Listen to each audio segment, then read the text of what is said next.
After 60, something strange begins to happen inside the body, not suddenly, but quietly. The mirror doesn't show it, yet it's there.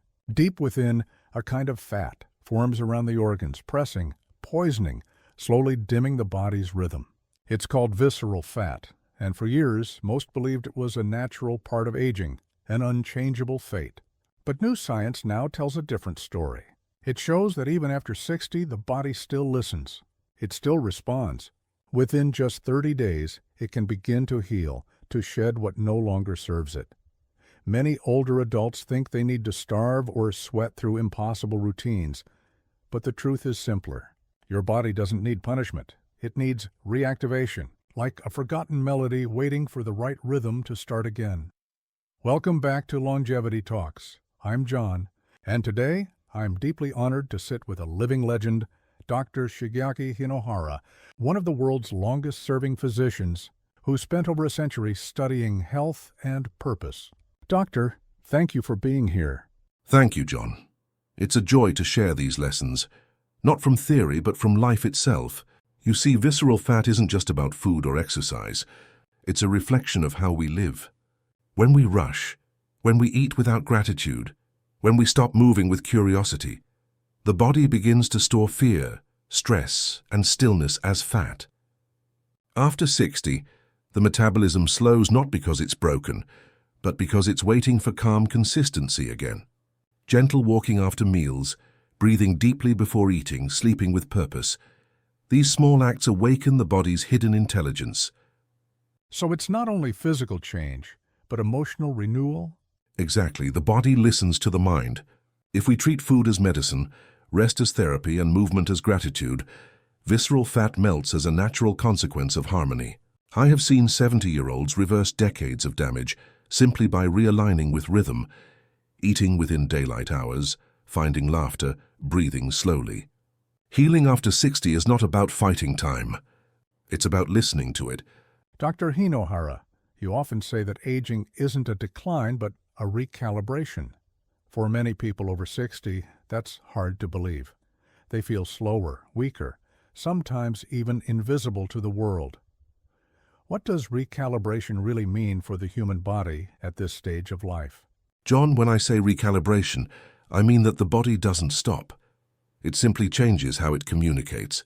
After 60, the signals become quieter, more refined, and they require a different kind of listening. In youth, health feels automatic. You move fast, recover fast, eat without thinking, and still wake up ready for the day. But after 60, the body asks for awareness. It's like a fine instrument that needs gentler tuning, not more force. The energy that once came from speed must now come from rhythm. The problem is that most people try to live at the same pace they did in their 40s, and when their body resists, they see it as failure. It's not failure, it's evolution. Your body is wiser now. It doesn't want to waste energy on chaos or stress. It wants harmony, stability, and purpose. When I examine patients in their 70s or 80s who still glow with vitality, I notice something remarkable. They move slower, but with intention. They eat less, but with gratitude. Their body has learned to do more with less, because it has mastered balance. The metabolism doesn't die. It adjusts to a new kind of efficiency. The challenge is mental, not physical. The modern world glorifies constant doing, but the aging body thrives in being. Walking after dinner, sleeping deeply, eating within sunlight hours. These aren't just routines, they're messages to your cells saying, I'm still paying attention to you. The body responds immediately to such care. When we stop fighting time and begin cooperating with it, everything changes. Blood pressure stabilizes, digestion improves, and yes, even visceral fat begins to shrink, because the body finally feels safe again. Healing after 60 is not a miracle. It's simply the natural result of listening. Every breath, every meal, every quiet moment is an opportunity to align yourself with that rhythm. Aging isn't the body shutting down. It's the body asking you to live differently, more consciously, more kindly, more alive. Doctor, you once mentioned that visceral fat is not only a physical condition, but also an emotional reflection of how we live. That sounds profound, and maybe even a little unexpected. Could you explain what you mean by that? How can emotions and lifestyle choices shape something as biological as fat inside the body? It surprises many people, John, but the body is a diary of everything we feel and everything we ignore. Visceral fat is not just stored calories. It's stored tension, stored neglect, stored moments when we were too busy to care for ourselves. When people live under constant stress, when meals become rushed, when sleep becomes shallow, the body doesn't know how to rest. It begins to protect itself by holding on, and that holding on often becomes fat around the organs. You see, stress releases cortisol, and cortisol tells the body, there is danger, save energy, don't let go. Over time, this becomes a cycle of silent survival, even when there's no threat left. That's why you see people who eat very little but still carry stubborn belly fat. Their body is not resisting weight loss, it's resisting the feeling of being unsafe. When I talk to patients, I often ask them not what they eat, but how they eat. Do they sit down peacefully? Do they taste their food? Do they breathe while chewing? The difference is extraordinary. The nervous system calms, digestion improves, and the hormones that store fat begin to balance again. Visceral fat responds very quickly to peace, because peace changes the body's chemistry. Even a 10-minute walk in silence after a meal, or breathing slowly before eating, signals the brain that it can release what it's been guarding. Our organs listen to every emotion we feel. The liver feels frustration, the stomach feels worry, the heart feels pressure. When we begin to live with more kindness toward ourselves, the chemistry shifts. That is why I tell my patients that losing visceral fat is less about fighting fat and more about restoring trust between mind and body. When that trust returns, the body no longer clings to protection. It returns to balance naturally, almost effortlessly, like a sigh of relief after years of holding on. Doctor, so many people over 60 believe that losing weight or improving health has to mean strict diets, heavy workouts, or pushing themselves beyond their limits. But you've often said that gentle consistency is far more powerful than extreme effort. Can you share what that really looks like in everyday life and why it works so well for older adults? John, the body after 60 does not respond well to force. It responds to rhythm. When we are young, we can rush, we can challenge, we can recover quickly, but later in life, the nervous system becomes more sensitive. If you push too hard, the body protects itself instead of healing. That is why so many older people start a strict diet or an intense exercise plan, feel pain or exhaustion, and then stop completely. The secret is not intensity, it is consistency. A gentle walk every day is better than an occasional long run. A small nourishing meal enjoyed calmly does more good than a perfect diet, followed with stress. When effort becomes kind and repetitive, the body begins to trust you again. I remember one woman in her 70s who came to me frustrated because she couldn't lose weight, despite trying every new program she saw. I asked her to stop everything and start walking for 15 minutes after each meal. 3 times a day. No speed, no goal, just rhythm.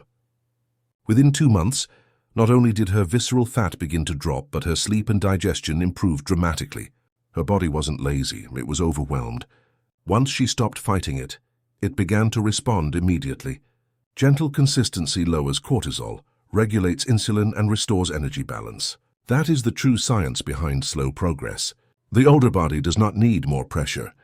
It needs predictability, something it can depend on every day. You see, health at this stage of life is like tending a garden. If you flood it with water once a week, it suffers.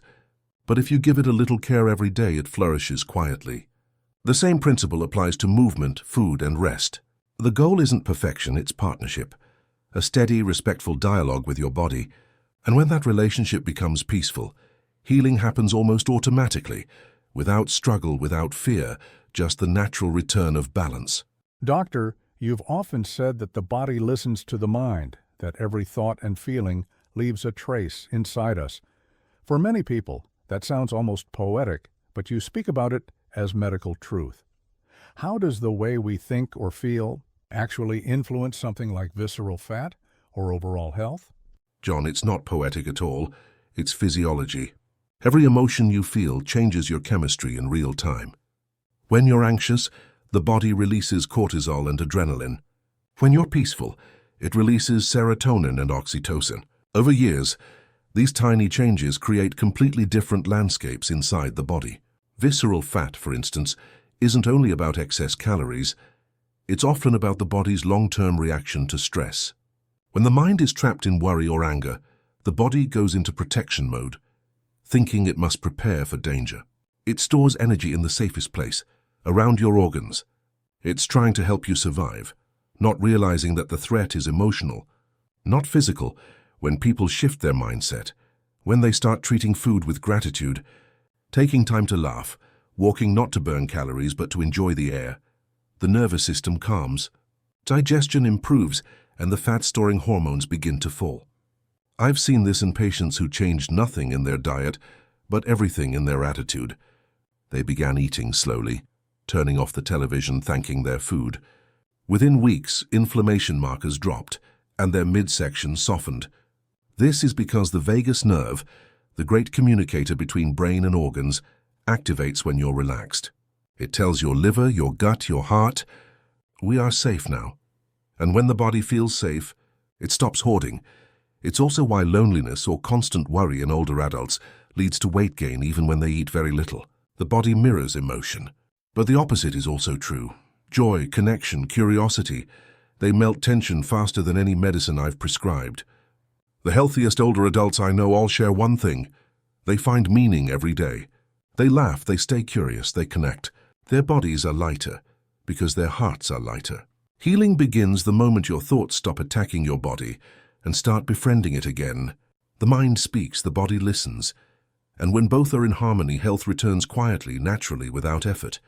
Doctor, you often say that movement is not just exercise, but a form of life itself. For people over 60 who feel their energy is fading or their bodies slowing down, how should they think about movement? What's the right way to move so the body stays alive and strong, not just functional? John, movement is the body's way of saying, I'm still here. We often think exercise means sweating in a gym, but for those in their later years, the most powerful movements are often the smallest ones. Standing up often, stretching the spine, taking deep breaths that move the ribs, walking to the window to look at the sky. When you stop moving, your blood slows, your muscles weaken, and even your brain begins to lose sharpness. But when you move, even lightly, even slowly, you awaken thousands of processes at once. Your circulation improves, oxygen reaches your cells, your hormones rebalance, and your mood lifts. The body was never designed for stillness.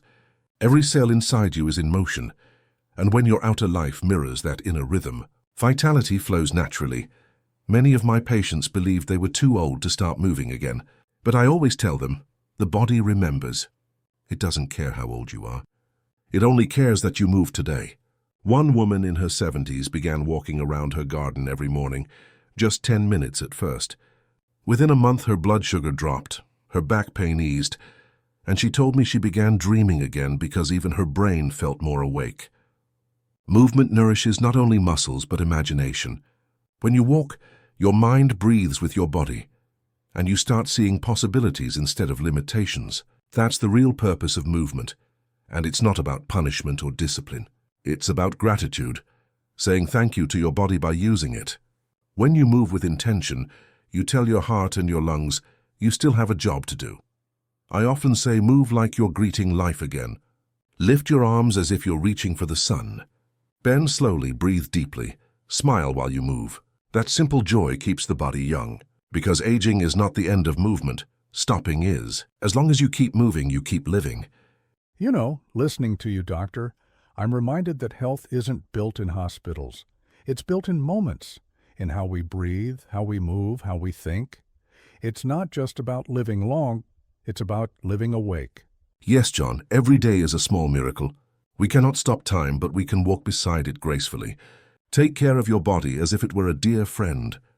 Eat with gratitude, move with joy, rest with peace. Do not chase youth, nurture life. When you wake each morning, whisper to yourself, I'm alive, and that is enough. Health is not perfection. It is presence.